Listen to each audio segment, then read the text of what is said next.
रसूलिहिल करीम अम्मा बाद फ़ाऊज़ु बिल्लाहि मिनश्शैतानिर रजीम बिस्मिल्लाहिर्रहमानिर्रहीम। अस्सलामु अलैकुम रहमतुल्लाहि व बरकातुहू। तमाम दोस्त माओ बहनों मतवज्जो हों, आज आपकी खिदमत में एक ऐसा वजीफ़ा पेश करने जा रहा हूँ जिसके करने से जितने भी सख्त से सख्त जिन्नात का मसला किसी इंसान को हो, अल्लाह के हुक्म से वो जिन्नात भाग जाएंगे। आपको किसी भी आमिल या दम वाले के पास जाने की ज़रूरत ही नहीं पड़ेगी। आप एक दफ़ा वो वाला वजीफ़ा जो हम बयान कर रहे हैं एक दफ़ा करो, इंशाअल्लाह ताला आप जिन्नात से महफूज रह पाएंगे। ये वाला वजीफ़ा हमने काफ़ी लोगों को पहले बताया है, लेकिन आपकी खिदमत में बयान नहीं कर सके। आज आपकी खिदमत में हमने बयान इसलिए करने जा रहे हैं कि ये वाला जो वजीफ़ा है इसके करने की फ़जीलत ऐसी है कि जिस बंदे को जिन्नात बार बार तंग करते हों, या जिन्नात कट लगाते हों जिस्म के ऊपर, या फिर जिन्नात कपड़ों को कट लगाते हों, या फिर जिन्नात जो है आग लगा देते हों, वो लोग जिनके घरों में या जिनके कपड़ों को आग लगती हो वो भी ये वाला वजीफ़ा कर सकते हैं। क्योंकि अक्सर लोग या जो होते हैं उनके घरों में आग लगती है तो वो आमिलीन हजरात से रब्ता करते हैं कि भाई आमिल आए और हमारे घर का इलाज करे तो आग बुझ जाएगी। हरगिज़ आप घर बैठकर ये वाला वजीफ़ा करें, आपको आमिल के पास जाने की ज़रूरत ही नहीं पड़ेगी। क्योंकि हमने पहले भी ये वजीफ़ा काफ़ी बार काफ़ी लोगों को बताया है, तो इसलिए आपकी खिदमत में हम ये बयान कर रहे हैं। हमने कोई सुने सुनाए वज़ाइफ आपकी खिदमत में नहीं बयान करने। इस वजीफ़े की ऐसी बरकत है क्योंकि कुछ लोगों के ऊपर जो जिन्नात का मसला होता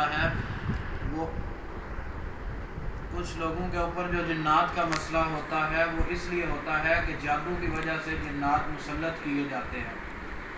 जो जिन्नात जादू की वजह से मुसल्लत करता है जादूगर, उसका लिए भी ये मुजर्रब है, क्योंकि जब ये बंदा अमल करेगा तो जो जादूगर है या जादू करवाने वाला है, दोनों के दोनों इंशाअल्लाह जादू जो इन्होंने किसी के ऊपर जादू किया है वो जादू पलट के इनके ऊपर वापस चला जाएगा।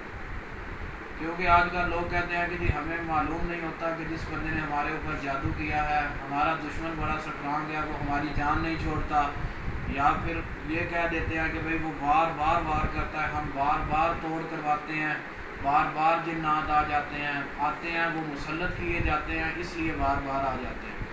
जो जिन्नात किसी को किसी रास्ते से गुजरगाह से या फिर किसी छाँव में ऐसी जगह पर बंदा पेशाब वगैरह कर दे, या ऐसे सुराख होते हैं जहाँ पे जिन्नात का बसेरा होता है, हम अक्सर उस जगह से गुजरते हैं, छोटा पेशाब कर देते हैं या कोई और हरकत करते हैं तो वो वहाँ से जिन्नात जो है ना वो चिमट जाते हैं। अगर उनको एक बार भी आप दम करोगे तो इंशाअल्लाह ताला जो जिन्नात का मसला है वो ख़त्म हो जाएगा और दोबारा जिन्नात तंग नहीं करेंगे। जिन वो बार बार आता है जो मुसल्लत किया जाता है, जादू की वजह से जो जिन मुसल्लत किया जाता है वो बार बार आता है, उसके लिए वजीफ़ा ही काम आता है, तावीज़ हरगिज़ काम नहीं आते। क्योंकि तावीज़ उन लोगों के लिए हैं जो अनपढ़ लोग हैं। हम अक्सर लोग जो आमिलीन हैं वो हर बंदे को तावीज़ इसलिए दे देते हैं कि भाई ये तावीज़ की तरफ तवज्जो रखेगा। तवज्जो सिर्फ़ और सिर्फ अल्लाह पाक की तरफ रखें और कुरान से और अहादीस मुबारका से साबित शुदा दुआएँ या कुरान की जो आयात मुबारका हैं इनसे इलाज करने की पाबंदी किया करें। अगर आपको कोई बंदा आमिल हो, आपको पता हो कि ये बंदा आमिल है, इसने जो भी वजीफ़ा बताएगा ये इसके प्रैक्टिकल शुदा वज़ाइफ़ा होगा, तो आप उसको करें। पहले ये बात नोट करें कि बंदा कैसा है। कम व बेश इतना मालूम हो कि बंदा 5 वक्त का नमाजी है, इसका रहन सहन सुन्नत के मुताबिक है या नहीं है। अगर आप उस बंदे के ऊपर मुतमईन हैं तो वो बंदा आपको वजीफ़ा बता दे तो वो वाला वजीफ़ा आप पाबंदी के साथ करें। जब आप पाबंदी के साथ करेंगे तो इंशाअल्लाह ताला आपका नफ़ा होगा। अक्सर लोग ऐसे होते हैं कि वो जब भी किसी दम वाले के पास जाते हैं तो दम वाला उनको वजीफ़ा बता दे कि भाई ये वाला वजीफ़ा आप कर लो, तो जो लोग मरीज़ गया होता है वो यकीन नहीं करता कि क्या जी पीर साहब ने हमें तावीज़ नहीं दिया, कारी साहब ने हमें तावीज़ नहीं दिया, फ़लाँ मौलवी के पास हम गए उसने तावीज़ नहीं दिया। वो जी वजीफ़ा बता देते हैं। हमें भी पता है कि हम बिस्मिल्लाह रहमान रहीम पढ़ेंगे जिन भाग जाएगा, या उस बिला पढ़ेंगे जिन भाग जाएगा। بھئی آپ کو پتہ ہے تو پھر آپ اس کے پاس کیوں گئے ہو؟ وہ اس مرض کی تشخیص کرے گا پہلے، اس کو معلوم ہوگا کہ اس کی مرض کی نوعیت کیا ہے، اس حساب سے وہ آپ کو جو بھی وظیفہ دے گا وہ آپ پڑھیں۔ یہ والا جو وظیفہ ہے وہ صرف اور صرف جنات کے مرض کے لیے وظیفہ ہے جو میں آپ کو بتا رہا ہوں۔ وظیفہ کیا ہے؟ وظیفہ یہ ہے کہ آیت الکرسی پڑھنی ہے عشاء کی نماز کے بعد 100 مرتبہ۔ 100 مرتبہ آیت الکرسی پڑھنی ہے جس بندے کو مرض ہے، یا جس بندے کو جنات تنگ کرتے ہیں، یا جس کو جنات کے دورے پڑتے ہیں، جو کٹ لگاتے ہیں، یا بال کاٹ دیتے ہیں، یا آگ لگاتے ہیں، کپڑوں میں کٹ لگتے ہیں، یا پتھر گھر میں پھینکتے ہیں، یا کوئی بھی گندی چیز گھر میں آ جاتی ہے، تو اس کے لیے وہ جس کے گھر آتے ہیں وہ بندہ خود کوشش کرے کہ یہ آیت الکرسی 100 مرتبہ عشاء کی نماز کے بعد پڑھے۔